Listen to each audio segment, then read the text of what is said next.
গত 28শে মে শ্রীরামপুরের বউবাজার এলাকায় একটি সোনার দোকানে গ্রাহক সেজে চুরির ঘটনায় অভিযুক্তকে গ্রেপ্তার করল পুলিশ।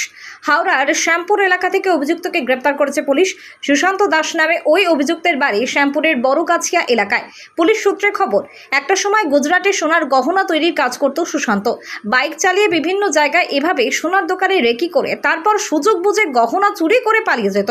শ্রীরামপুরেও একই কাণ্ড ঘটিয়ে সে বেপাত্তা হয়ে গিয়েছিল, কিন্তু সিসিটিভি ফুটেজ খতিয়ে দেখে তাকে গ্রেপ্তার করে police.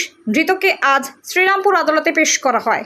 Apollo multi speciality hospital, যোগাযোগ নাম্বার 03212276400 অথবা 9474147604।